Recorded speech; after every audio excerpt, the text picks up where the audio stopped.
오늘 저희가 함께 볼 말씀은 로마서 8장 3절에서 4절의 말씀입니다. 로마서 8장 3절에서 4절의 말씀입니다. 짧은 말씀이니까요. 저희 같이 합독하도록 하겠습니다. 로마서 8장 3절에서 4절 같이 합독하겠습니다. 육신으로 말미암아 율법이 미약해져서 해낼 수 없었던 그 일을 하나님께서 해결하셨습니다. 곧 하나님께서는 자기의 아들을 죄된 육신을 지닌 모습으로 보내셔서 죄를 없애시려고 그 육신에다 죄의 선고를 내리셨습니다. 그것은 육신을 따라 살지 않고 성령을 따라 사는 우리가 율법이 요구하는 바를 이루게 하시려는 것입니다. 아멘. 오늘 이 본문 말씀으로 하나님께서 해결하신 죄라는 제목으로 은혜 나누기를 바랍니다. 오늘 우리 친구들은 우리 아이들은 옆으로 가셔서 어린이들 예배 따로 드리시길 바래요. 네, 오늘 저희가 성탄절을 이제 하루 지나 이곳에 모였습니다. 저희가 성탄 때 이 땅 가운데 아기의 모습으로 오신 예수 그리스도 그 탄생을 기리고 그 예수 그리스도를 통해서 받은 우리의 구원을 감사하고 기뻐했었죠. 우리 교회가 그래서 올해 성탄 사실 25일 날 성탄절에 예배드리기보다 성탄 전야에 밤에 모여서 예수님께서 아기의 모습으로 이 땅 가운데 오신 그 목적에 대해서 우리 함께 생각해 보았었습니다. 그 목적은 그 앞으로 우리가 겪게 될 새로운 사회의 그 모습 속에서 대안이 되리라고 우리가 함께 나누었었는데, 여러분 그때 우리에게 주어진 그 목적이 무엇이었는지 말씀을 나눴는데 기억하시나요? 뭐였죠? 네, 괜찮습니다. 이래서 제가 설교를 계속할 수가 있어요. 잊으시니까. 저희가 사랑의 전문가들이 되는 것이 예수님께서 이 땅 가운데 오신 그 목적이라고 이야기를 나누었었습니다. 그래서 교회는 예수님께서 자기를 비워 종의 형체를 가지신 바로 그 행위의 근본이 되는 마음을 배우고 닮아가는 곳이라고 우리가 함께 성탄 전야에 저희가 함께 나누었습니다. 그렇게 사랑 전문가들이 되어가는 곳, 예수님께서 보여주신 대로 우리도 자기 자신을 찢고 붓는 그 사랑을 우리가 닮아가고 배워가는 곳이라는 이야기를 함께 나누었었어요.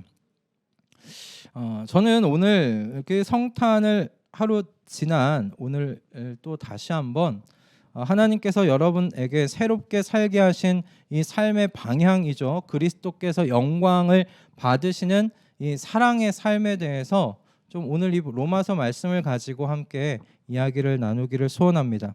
그래서 교회는 서로를 사랑하도록 실천케 하고 이 사랑의 삶을 사는 사실 새로운 모습의 새 인류가 탄생하는 곳, 잉태되는 곳이라는 사실을 우리가 함께 나누기를 소원합니다. 왜 사도 바울이 사람이 아무리 천사와 같은 말을 하고 말씀에 합당하게 행하며 살더라도 그 안에 사랑이 없으면 꽹과리에 불과하고 요란한 징소리에 불과하다고 말씀하였는지 오늘 그 이유에 대해서 생각해 보고자 합니다.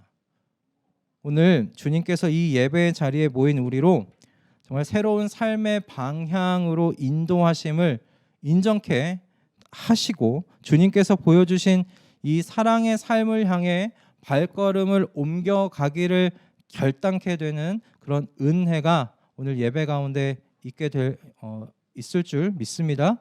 아멘.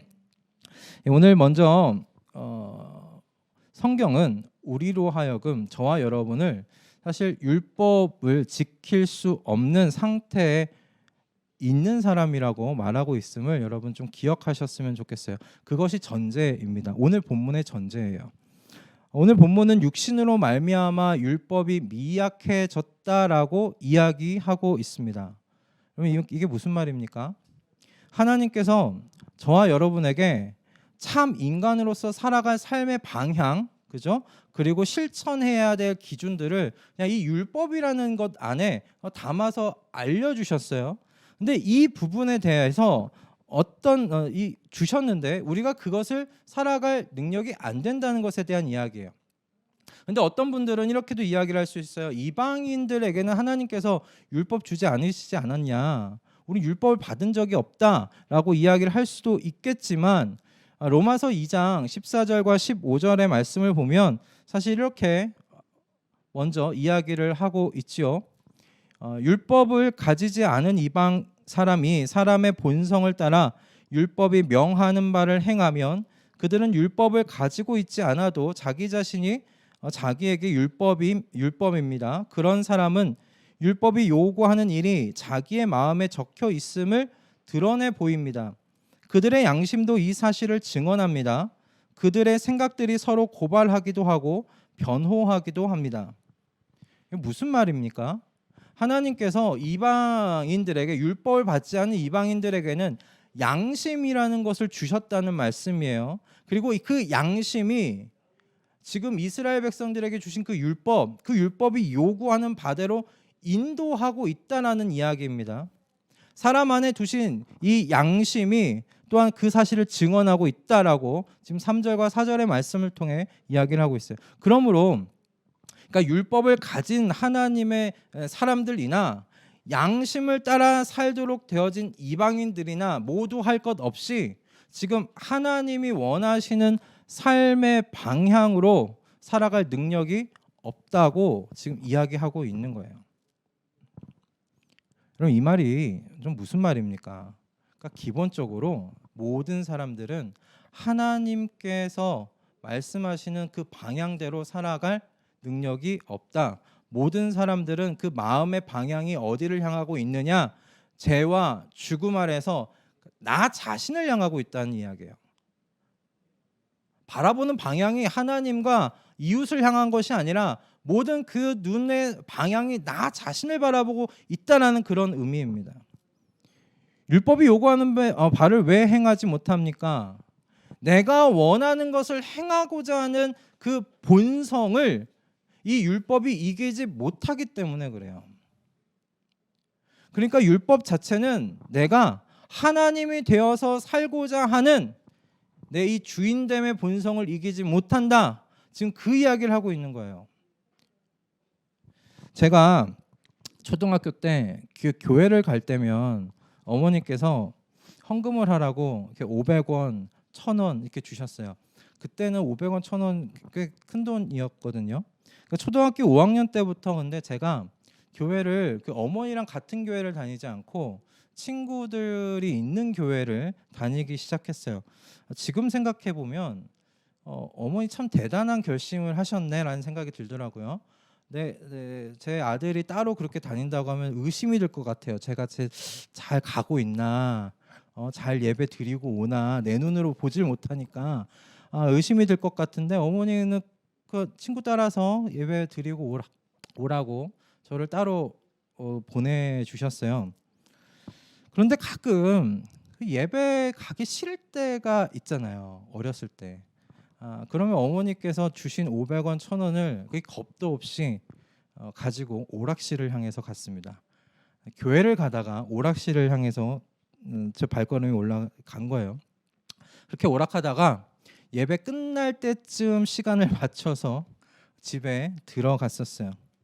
여러분 제가 그게 잘못인지 몰랐을까요? 잘못인지 알았어요. 왜냐하면 제 마음이 그걸 증거하고 있었어요. 가슴이 두근두근 거렸거든요. 오락을 하는 내내도 두근두근거리고 그리고 집으로 가서 교회 갔다 왔습니다라고 말하는 그 말을 내뱉는 그 순간에도 가슴이 두근두근 거렸어요. 이 두근거리는 제 가슴이 증언하고 있어요. 너 잘못하고 있잖아 라는 걸 증언하고 있어요. 그런데 그게 뭐 율법인지 아닌지는 모르겠지만 이미 제 양심은 그게 잘못이라는 것을 증언하고 있었어요. 여러분 그럼에도 불구하고 제가 왜 오락실 갔을까요? 왜 빠졌을까요? 제 자신이 쾌락을 더 사랑했기 때문에 그래요. 오락을 하면서 느끼는 그 즐거움, 그 쾌락을 예배보다 더 사랑했기 때문에 그래요. 여기에는 다른 이유가 없어요. 다른 이유가 없어요. 딱 하나예요.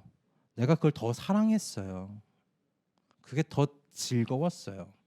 그것 외에는 다른 이유가 존재하지 않아요. 감사하게도 하나님께서 이 방향을 그때그때 끊게 해주셨어요. 어떻게 어머니가 알고 오셨는지 오락을 하다 뒤를 보니 어머니가 서 계시고 그럴 때가 종종 있어서 다시는 가면 안 되겠다. 그리고 그렇게 교회를 가곤 했습니다. 전 제가 어린 시절에 겪었던 이 경험이 분명 오늘 이 본문의 3절을 증거해주고 있다고 생각합니다. 여러분 율법은 절대로 하나님을 사랑하지 않고 하나님께서 우리에게 주신 이 선물을 더 사랑하려는 우리의 이 본성을 이기지 못해요. 이 본성을 바꾸지 못해요. 율법은 하나님을 반역하려는 우리의 본성을 이기지 못해요. 사람의 칭찬에 목말라 하는 우리의 본성을 율법은 이기지 못해요. 짜릿한 순간의 쾌감을 바라는 우리의 본성을 이 율법은 이기지 못해요. 사실 율법의 기능은 이기는 데 있지 않아요. 율법의 기능이 뭡니까? 로마서 5장 20절에 율법의 기능이 기록되어 있어요. 로마서 5장 20절은 이렇게 이야기를 하고 있습니다. 율법은 범죄를 증가시키려고 끼어들어 온 것입니다. 그러나 죄가 많은 곳에 은혜가 더욱 넘치게 되었습니다. 여러분, 하나님께서 우리에게 뭐뭐 지켜, 이거 지켜야 돼 라고 이야기하시면서 하나님의 사람들은 이러한 삶을 살아야 돼 라고 이렇게 규례를 주신 이 모든 것을 우리가 율법이라고 통칭할 때 이 율법이 주는 기능은 무엇이냐면 엑스레이 같은 거예요. 엑스레이 같은 거예요. 우리 눈에 보이지 않는 내 마음의 뜻과 그 소원을 드러내는 역할이 이 율법이 하는 기능이에요. 여러분, 우리 마음에 있는 반역에 대한 본성, 그리고 죄를 짓고도 뻔뻔스러운 우리의 그 죄된 마음, 이걸 드러내주는 역할이 율법이 할 뿐이에요. 여러분, 저와 여러분 다 알듯이 엑스레이가 병을 고칩니까?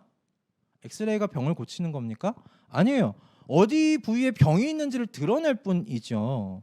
아픈 곳이 엑스레이 찍는다고 낫지 않아요. 그러니까 엑스레이나 MRI나 어디에 병이 들었는지를 진단하는 역할이에요. 그건 고치는 역할이 아니에요. 즉, 여러분, 율법은요, 죄와 이 죽음의 법, 즉 우리 자신을 하나님보다 더 사랑하면서 스스로 내 삶의 주인이 되어 내 위에 아무도 없어, 내 위에 하나님 존재하지 않아, 내가 왕이지 뭐, 이렇게 공개적으로 선언하면서 살았던 그 죄, 이 죄에 묶여있는 우리를 해방해 줄 수 있는 능력이 없다라는 것이 지금 오늘 로마서 8장 3절이 가지고 있는 바 가르침이에요. 그래서 오늘 말씀에서 뭐라고 이야기합니까? 율법이 그 일을 못해요. 율법이 그 일을 할 수 없어요. 우리를 죄에서 구원해 줄 수 없어요. 그래서 누가 하셨다고요? 하나님께서 직접 하셨다고 말씀하고 계십니다. 육신으로 말미암아 율법이 미약해져서 해낼 수 없었던 그 일을 누가 하셨습니까? 그 일을 하나님께서 해결하셨어요. 어떻게요? 곧 하나님께서 자기의 아들을 죄된 육신을 지닌 모습으로 보내셔서 죄를 없애시려고 그 육신에다 죄의 선고를 내리셨다라고 오늘 본문에 기록되어 있습니다. 여러분, 하나님께서 그러면 해결하신 것이 무엇입니까? 죄를 해결하셨다고 분명히 말씀하고 계세요. 여러분, 죄로 말미암아 받은 이 죽음이라는 징벌, 우린 다 죽어요. 죄 때문에 다 죽는데 예수 그리스도 안에서 우리가 어떤 삶을 선물로 받았습니까? 영원한 삶을 선물로 받았어요. 영원한 생명을 선물로 받았어요. 우리가 하나님 앞에 지은 모든 과거와 현재와 미래의 모든 죄가 용서를 받았어요. 그렇게 우리의 죄가 해결됐다고 우리 모두가 그렇게 알고 믿고 있지 않습니까? 그죠? 그런데 여러분, 죄가 해결됐다는 의미가 이게 전부일까요? 죄가 해결됐다는 의미가 이게 전부인가라는 거예요. 그냥 이것이 전부이면 어떤 의미가 되냐면 그냥 하나님께서는 우리가 저질러 놓은 일을 수습해 준 것에 불과하지 않아요. 죄란 건 우리가 다 저질러 놨어요. 근데 예수 그리스도를 보내어 주셔서 하나님께서 우리가 저질러 놓은 일을 다 수습해 주시고 우리에게 영생을 주셨다. 이것밖에 되지 않아요. 여러분, 아니에요. 단연코 아니에요. 하나님께서 여러분 적극적으로 죄를 해결해 주셨어요. 여러분, 죄가 무엇입니까? 죄가 무엇입니까? 앞에서부터 계속 죄에 대해서 이야기를 했는데 죄에 대해서 뭐라고 이야기를 하고 있었습니까? 내가 왕 되어서 살아간다는 것에 대한 이야기하지 않았습니까? 내가 주인 되어 살아가는 삶에 대한 이야기하지 않았습니까? 내 위에 아무도 없어 라고 선언하면서 살아가는 그 삶을 말하고 있지 않았습니까? 여러분, 바로 하나님보다 자기 자신을 사랑하면서 자기 욕망을 따라 사는 삶을 포기하지 않는 바로 그 삶이 죄라고 이야기를 하고 있었어요. 하나님께서 옳다고 하는 것이 아니라 내가 옳다고 생각한 바를 끝까지 관철하고 그렇게 살아가는 삶. 즉 내 삶의 기준은 내가 만들어. 내가 살아가는 삶에 대한 법은 내가 결정해. 내 인생에 간섭하지 마 라고 말하는 그 삶, 그게 죄입니다. 여러분, 하나님께서 해결하신 죄는 바로 이 죄를 의미하는 거예요. 하나님께서 우리로 하여금 내가 주인으로서 살아가고자 하는 삶을 끝내셨다는 거예요. 제가 전화 아내나 그 TV를 잘 보지는 않습니다. 잘 보지 않는데 그런데 그래도 꼭 좀 이렇게 보려고 하는 프로그램 중에 그 오은영 박사님 나오는 금쪽 같은 내 새끼라는 프로그램이 있어요. 그 프로그램을 보면 여러 내면의 그 아픔을 가지고 있는 아이들이 많이 나오지 않습니까? 이게 부모와의 그 관계 안에서 이상 행동을 보이는 아이들을 보면 정말 보다 보면 깜짝깜짝 놀랄 때가 있어요. 와, 저렇게까지 행동한다고? 라면서 깜짝깜짝 놀라게 되는 아이들도 있는데 겉으로 보기에는 사실 그 안에 나오는 부모님들이 다 정말 최선을 다해서 아이들을 길러요. 자신이 가지고 있는 환경 안에서 정말 최선을 다하거든요. 근데 아이는 왜 저럴까 싶은 거예요. 근데 언제나 그 프로그램 안에서 이렇게 보게 되면 아이의 행동을 교정하기보다 부모의 행동을 교정할 때 아이들에게 더 효과가 큰 걸 이렇게 발견하게 되더라고요. 좀 거의 공통적이었던 것 같아요. 문제아는 없고 문제 부모만 있다는 그 말이 그 프로그램을 보면 굉장히 크게 공감이 돼요. 부모의 그 몇 가지 문제를 해결해 주면 아이의 행동이 금세 교정되는 것을 보게 돼요. 여러분, 접근 방법을 한번 생각해 보세요. 중요한 건 아이의 이상 행동에 대해서 접근하지 않았어요. 아이의 이상 행동을 낳게 하는 부모의 행동에 초점을 맞춰서 진단 내렸어요. 이상 행동을 있게 한 근본적인 뿌리를 찾아서 해결하더라는 것입니다. 전 마찬가지라고 생각해요. 그저 죄로 인해 얻게 되는 그 죄책만을 해결해 주는 것은 이런 죄를 해결해 주시는 게 아니에요. 그것은 겉으로만 보이는 행동을 해결하는 것일 뿐이에요. 여러분, 사람도 그렇게 일하지 않는데 하물며 하나님께서 그렇게 일하시겠습니까? 하나님께서 사람 안에 있는 그 근본적인 죄의 문제를 지금 해결하시는 거예요. 이 죄와 죽음의 법, 내가 왕이 되어 삶을 결정하면서 살았던 이 죄와 죽음의 삶을 떠나게 하신다는 말씀이에요. 그리고 생명을 누리게 하는 성령의 법이라고 되어 있는 하나님을 사랑하는 삶, 하나님을 신뢰함으로 기꺼이 내 인생의 운전대를 넘겨드리고 운전석에서 조수석으로 옮겨 앉는 삶을 시작하게 하신다는 거예요. 하나님께서 해결해 주신 죄는 이거예요, 여러분.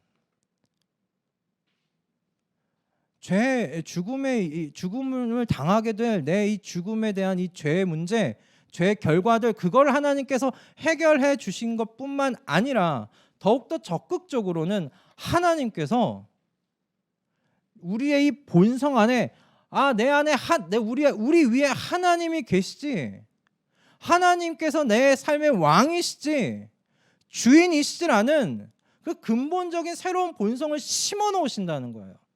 그게 죄를 해결하시는 거죠. 이게 바뀌지 않았는데 어떻게 죄의 문제가 해결될 수 있겠어요? 계속 우리는 그럼 끊임없이 죄를 낳을 수밖에 없어요. 이게 해결되지 않으면 우리는 계속 죄의 문제를 가지고 살 수밖에 없어요. 하나님께서 저와 여러분을 나를 사랑하며 내가 하나님이 되고자 했던 그 삶을 돌이켜서 창조 때 창조 때 아담과 하와가 하나님을 신뢰하고 하나님의 하나님됨을 인정하고 하나님을 사랑하면서 그렇게 살았던 그 사랑과 거룩의 삶으로 이끄신다는 거예요. 여러분, 율법이 요구하는 삶은요, 바로 이 사랑의 삶이에요. 율법이 요구하는 건 여러분에게 순종을 요구하는 게 아니에요. 율법이 요구하는 건 여러분에게 충성을 요구하는 게 아니에요. 율법이 요구하는 건 여러분에게 요구하는 건 사랑이에요. 우리에게 요구하는 건 사랑이에요. 하나님을 사랑하고 내 이웃을 사랑하는 그 사랑에 대한 것을 율법이 요구해요. 그런데 인간은, 죄 안에 있는 모든 인간은 이 사랑을 할 수 있는 능력이 없다는 게 성경이 이야기하는 진단이란 말이에요. 왜요? 방향이 다 나를 향해 있으니까. 하나님을 사랑하지 못해요. 왜? 나를 사랑하느라고 바빠요. 이웃을 사랑할 수가 없어요. 이웃을 위해 찢어지고 부어진다 생각할 수 없어요. 왜요? 나를 사랑하는데 모든 에너지가 쏟아져 있는데요. 모든 시간을 나를 사랑하는데 사용하고 있는데요. 로마서 13장 8절과 10절의 말씀을 보면 율법의 완성이 무엇인지에 대해서 이야기하고 있어요. 로마서 13장 8절부터 10절의 말씀입니다. 우리 함께 읽겠습니다. 서로 사랑하는 것 외에는 아무에게도 빛을 지지 마십시오. 남을 사랑하는 사람은 율법을 다 이룬 것입니다. 간음하지 말아라, 살인하지 말아라, 도둑질하지 말아라, 탐내지 말아라 하는 계명과 그 밖에 또 다른 계명이 있을지라도 모든 계명은 내 이웃을 내 몸같이 사랑하여라 하는 말씀에 요약되어 있습니다. 사랑은 이웃에게 해를 입히지 않습니다. 그러므로 사랑은 율법의 완성입니다. 여러분, 지금 말씀이 뭐라고 이야기를 하고 있어요? 남을 사랑하는 사람은 율법을 뭐 한 사람이라고요? 다 이룬 사람이라고 이야기를 하고 있어요. 율법의 완성이 뭐라고 이야기하고 있습니까? 사랑이라고 이야기를 하고 있어요. 그러니까 율법이 요구하는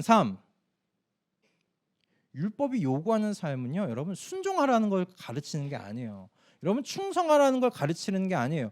여러분 거룩하라고 말씀하시는 게 아니에요. 사랑하라고 이야기를 하고 계시는 거예요. 하나님을 사랑하고 이웃을 사랑하는 삶을 살라고 율법은 우리에게 요구하고 있어요. 여러분, 하나님의 말씀에 대한 순종과 충성, 거룩에 대한 어떤 열망과 열정, 여러분 이건 하나님을 사랑하면요 자연스럽게 맺혀지는 삶의 열매예요. 삶의 열매예요. 뿌리 없이 열매가 맺혀질 수 있습니까? 여러분, 사랑 자체가 여러분 뿌리입니다. 하나님을 향한 사랑이 없이는, 사랑이 없어도 우리가 한두 번 순종할 수 있어요. 충성의 모습을 보일 수는 있어요. 그렇지만 지속적일 수는 없어요. 결국엔 반역하는 삶을 선택하게 되더라는 겁니다. 하나님께서 끝내신 죄가 뭐냐면 바로 이 죄예요. 이 죄예요.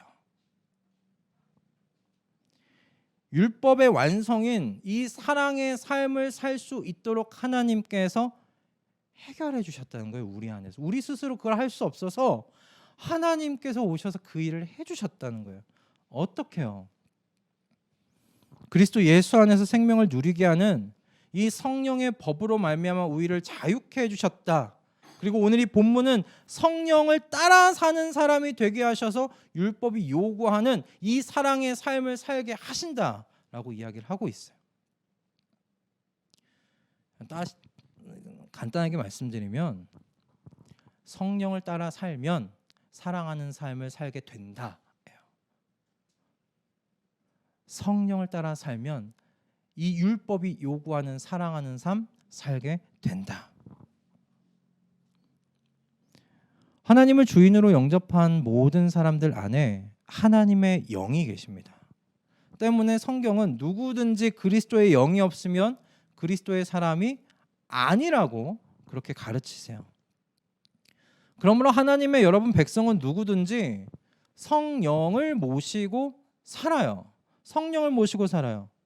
그래서 하나님의 사람들은 모두 이 사랑의 삶을 살 수 있는 사실 능력을 갖추고 있어요. 능력을 갖추고 있어요. 얼마나 이 능력을 따라서 성령을 따라서 사는가 못 사는가 그 차이일 뿐이에요. 모든 우리 그리스도의 사람들은 하나님의 성령을 가지고 있고 그 성령을 따라서 우리는 이 사랑의 삶, 이 율법이 요구하는 사랑의 삶을 살아갈 수 있어요. 조금의 차이는 있죠. 약간의 차이는 있어요. 그러나 방향은 다 똑같아요. 하나님을 사랑하는 삶을 살려고 해요. 그리고 우리의 심령 가운데 우리 안에 있는 이 가족들을 사랑하고 싶은 마음 다 가지고 있어요. 왜요? 하나님께서 죄를 끝내셨기 때문에.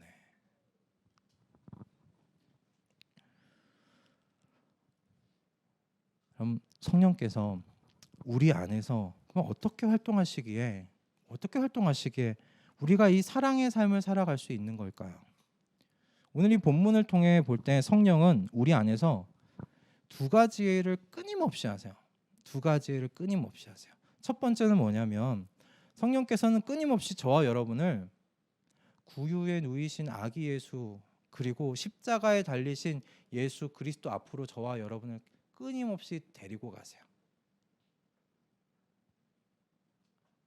구유 위에 하나님의 아들이신 그분께서 아기의 모습으로 오셨다. 그 존재 앞에 우리가 생각하게 하세요. 어떻게 이분이 이렇게 낮아지셨을까? 어떻게 이분이 이 모든 걸 다 버리시고 이 땅 가운데 이 아기 같은 모습으로 오시는가? 엄마의 젖을 먹지 않으면 죽을 수밖에 없는 똥과 오줌 놓는 것 다 우리 부모 사람의 손을 타야 되는 그런 연약한 모습으로 이 땅 가운데 오시는가? 창조주께서 그 아기 예수로 오신 분을 아기 예수로 오신 분 앞에 우리를 인도하고 계세요. 십자가에 죽으신 예수 그리스도 앞으로 우리를 인도하세요. 어떻게 저 고통을 우리를 위해 감내하시는가? 우리가 뭐라고? 우리가 도대체 뭐라고? 그 창에 찔리시고 채찍에 맞으시고 그 몸에 있는 온 몸 그 물과 피를 다 쏟으시는가?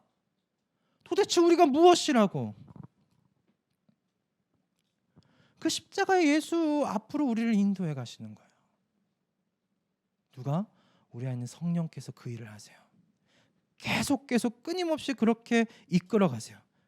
그래서 그 아기 예수와 십자가에 계신 예수 그리스도를 보면서 주님의 마음을 알게 하세요. 모든 인간의 사고와 이 이성을 뛰어넘으시는 이 주님의 사랑에 대해서 깨닫게 하시고 생각하게 하신단 말이에요. 성령의 능력 안에서 인간은 도저히 이 작은 머리로 그리고 이 좁은 가슴으로 담을 수 없는 하나님의 사랑을 경험하게 돼요. 어디서? 구유 안에 누인 아기 예수와 십자가에 달리신 예수 그리스도 앞에서 도저히 이 작은 머리로 상상할 수 없는 그 하나님의 사랑과 이 좁은 가슴에 품을 수 없는 그 넓은 사랑을 보게 되더라는 거예요. 그래서 결정하는 게 뭐예요? 이 사랑을 내 안에 담을 수 없으니 나는 이 사랑 가운데 내가 들어가 살아야 되겠다 결심하는 거예요. 내가 그분 안에 들어가 살아야 되겠구나. 그분과 함께 그래서 한 몸이 되어 살아야 되겠구나. 여러분, 그 순간에 우리의 근본적인 죄가 사라지는 겁니다.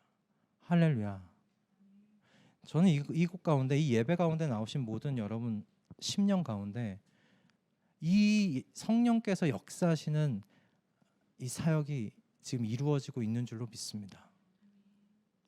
어떻게 이 아기 예수 이렇게까지 낮아지셨는가?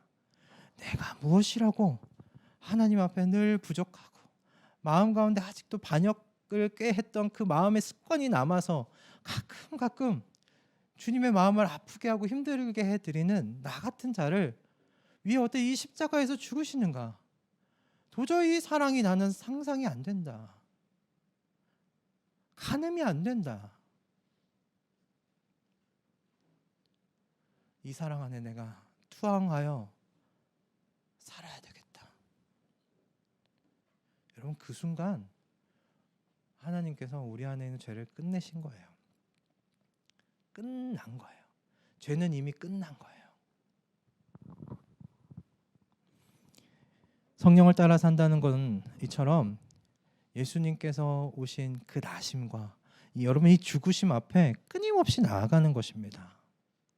성령을 따라 산다는 건 그것이에요. 성령을 따라 산다는 게 여러분 율법을 잘 지킨다는 삶으로 생각하지 마세요. 성령을 따라 산다는 게 여러분 뭔가 도덕적으로 깨끗하게 내가 되어간다, 여러분 그렇게 생각하지 마세요. 성령을 따라 산다는 건 이렇게 아기 예수와 십자가에 죽으신 예수 그리스도 앞에서 하나님의 이 지극하신 사랑을, 그 사랑의 그 마음을 여러분 느끼고 경험하는 거예요. 그리고 그 사랑 앞에 내가 투항하는 거예요. 이게 성령을 따라 사는 삶이에요. 여러분, 이렇게 한량없는 사랑을 부어주시는 우리 주 예수 그리스도의 영광을 위해 이 사랑의 삶을 살겠다고 결심하고 결단하는 저와 여러분 다 되실 수 있기를 주님의 이름으로 축복합니다. 아멘. 여러분, 성령께서 여러분을 율법 의지에서 사랑을 실천하는 사람 되게 하지 않으셨습니다. 아직 조금 더 남았습니다. 성령께서는 여러분을 말구유 위에 누이신 예수 그리스도의 그 나심을 보며, 그리고 그렇게 겸손의 모습으로 오신 주님께서 십자가에 못 박히시고 부활하셔서 다스리시며 그렇게 함께 사시는 그 하나님의 영광을 믿게 하심으로 하나님을 사랑하고 이웃을 사랑하면서 사는 그 사랑의 능력을 여러분 주시는 겁니다. 그러므로 여러분 힘을 내셔서 내년에 하나님께서 우리에게 주신 말씀 속에서 그리스도를 만나시고 찾으실 수 있기를 바랍니다. 말씀을 읽고 여러분 묵상하십시오. 여러분은 이미 죄가 해결된 사람들입니다. 하나님을 사랑할 마음들이 있잖아요. 그리고 내 옆에 있는 이웃과 하나님이 창조하신 이 세상을 사랑할 여러분 마음을 가지고 있는 새롭게 창조되신 분들 아닙니까? 여러분, 그 사랑의 능력 우리 안에 있지 않고 그리스도 안에 있으니 예수 그리스도 안으로 더욱더 가까이 나아가시는 저와 여러분 다 되실 수 있기를 주님의 이름으로 축복합니다. 아멘. 우리 두 번째는 여러분 성령께서 우리 안에서 하시는 마지막 두 번째는 무엇이냐면 저와 여러분 안에서 사랑을 실천할 이 마음을 주신다는 거예요. 실천하게 하신다는 거예요. 하나님의 마음을 알게 하시는 것에서 끝나지 않고 우리로 실천하게 하시는 것이 우리 안에서 성령께서 하시는 일이에요. 성령께서는 분명히 율법이 요구하는 바를 우리 안에서 이루게 하십니다. 사랑의 삶을 살게 하세요. 머리와 가슴으로 아는 것에서 멈추지 않고 실천을 통해서 삶을 살게 하세요. 야고보서 1장 25절의 말씀을 보면 이와 같이 기록되어 있습니다. 야고보서 1장 25절의 말씀입니다. 그러나 완전한 율법, 곧 자유를 주는 율법을 잘 살피고 끊임없이 그대로 사는 사람은 율법을 듣고서 잊어버리는 사람이 아니라 그것을 실행하는 사람인 것입니다. 이런 사람은 그가 행한 일에 복을 받을 것입니다. 지금 뭐라고 이야기를 하고 있습니까? 율법을 듣고서 잊어버린다라고 이야기하고 있어요? 아니면 듣고 안다고만 이야기하고 있습니까? 아니죠. 실천하는 사람, 실행하는 사람이라고 기록하고 있어요. 그러니까 성령께서 여러분 안에서 예수 그리스도를 바라보게 하심으로 우리 안에 사랑이 흘러오게 하시고 기꺼이 그 사랑을 우리 이웃에게 실행하도록 우리 성령께서 우리를 인도하신다는 거예요. 그 이끄심대로 따라 살아봐라라는 말씀이에요. 이것이 바로 우리가 서로를 향해 찢어지고 부어질 수 있는 사실 비밀입니다. 하나님을 모르는 사람들은 여러분 이런 삶을 이해할 수가 없어요. 왜냐하면 모든 지식을 넘어서는 이 하나님의 지극하신 사랑을 만나본 경험이 없거든요. 도대체 그 사랑이 뭔지를 몰라요. 그러므로 내 것을 포기할 수가 없어요. 포기를 하더라도 그냥 도덕적으로 내가 경험하고 교육받은 선 안에서만 선 안에서만 양보하는 것이지 포기하는 게 아니에요. 여러분 양보와 포기가 다릅니다.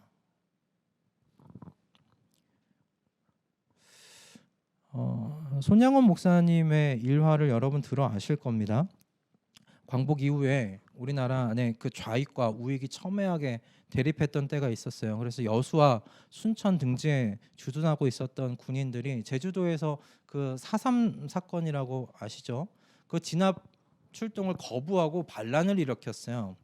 그 반란군 세력들이 손양원 목사님의 두 아들이죠. 첫째 아들, 둘째 아들인 손동원 그리고 손동신 형제 이들을 체포해서 사형에 처했어요. 사형에 처한 이유가 무엇이었는지 다들 아시죠?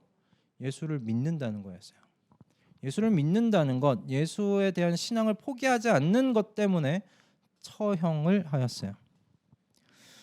이후에 정세가 바뀌어서 반란군은 진압이 되고 국군 계엄 사령부가 반란을 주도했던 사람들을 이제 다 체포하고 처단하기 시작했는데 이 과정에서 이 손양원 목사님의 두 아들을 죽였던 그 안재선이라는 사람이 붙잡혔습니다. 그래서 사형을 기다리고 있던 안재선을 만나고 싶다고 해서 이 손양원 목사님께서 이 안재선 씨를 만났는데 그 자리에서 손양원 목사님이 이렇게 이야기하셨다고 해요. 내가 너의 죄는 기억하지 않을 테니까 하나님 앞에 잘못을 뉘우치고 예수를 믿어서 훌륭한 일꾼이 되어다오. 내 죽은 두 아들이 했어야 할 몫의 일을 내가 대신해 다오. 이렇게 이야기했다고요. 그리고 양아들로 삼았어요. 이 소식을 들은 가족들과 마을 사람들이 경악을 금치 못했다고 이야기합니다. 그런데 손양원 목사님이 이 이후에 두 아들의 장례식을 치를 때 9가지 감사의 인사를 통해서 안재선을 양아들로 삼을 수밖에 없었던 이유에 대해서 이렇게 이야기를 하시는데 이 9가지 감사의 인사를 아시는 분들 아실 텐데 제가 한번 좀 읽어드리도록 하겠습니다. 첫째, 나 같은 죄인의 혈통에서 순교의 자식들을 나오게 하셨으니 하나님께 감사합니다. 둘째, 허다한 많은 성도들 중에 어찌 이런 보배들을 주께서 하필 내게 주셨는지 그 또한 감사합니다. 셋째, 삼남 삼녀 중에서 가장 아름다운 두 아들 장자와 차자를 바치게 된 나의 축복을 하나님께 감사드립니다.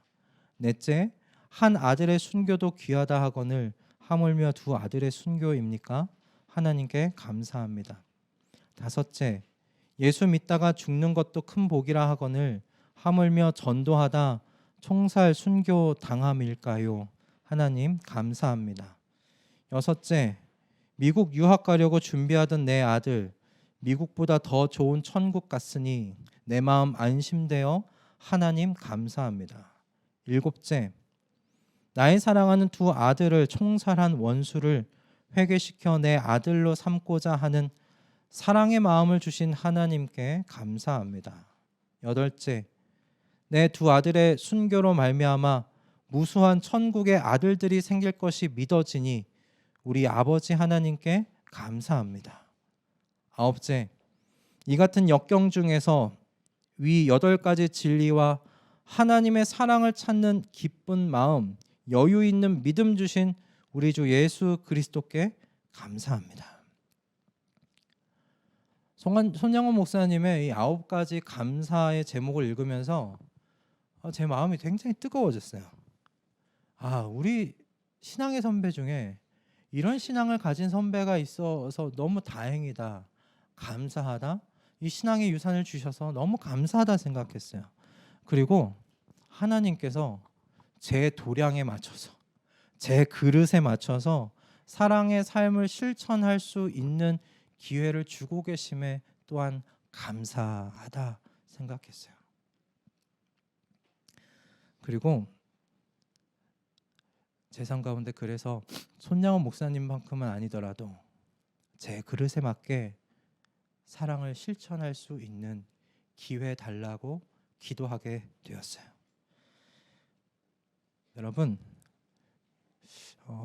이 말씀, 이 9가지 기도의 제목을 보고 제가 그냥 자연스럽게 기도하면서 알게 되겠더라고요.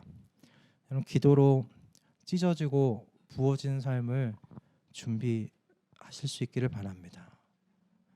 기도로 내가 찢어지고 부어져야 되겠다, 준비되는 저와 여러분 되실 수 있기를 소원합니다.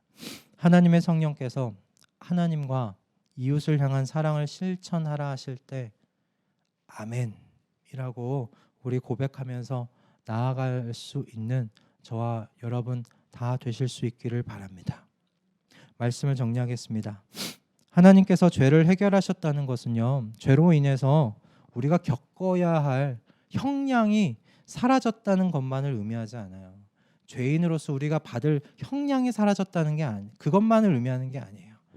사랑하는 방향이 바뀌었다는 거예요.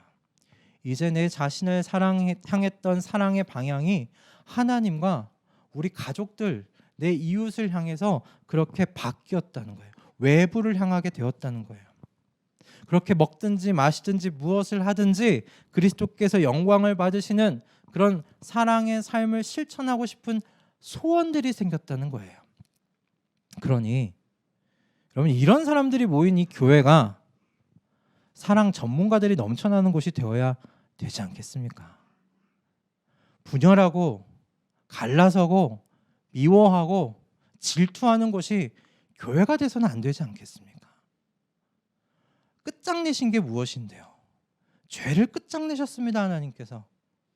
그래서 하나님을 사랑하는 이웃을 사랑하라는 그 사랑의 요구를 우리로 하여금 이루게 해주셨습니다. 그 사람들이 여기 모였어요. 우리 모두가 여러분 이 교회 안에서 정말 사랑의 전문가들이 되어 가십시다. 죄가 해결된 사람들이 모인 곳 아닙니까? 사랑의 방향이 바뀐 새로운 인류가 탄생한 곳이 여기가 아닙니까? 이와 같은 교회가 되기 위해서 여러분 성령을 따라 살아가십시다.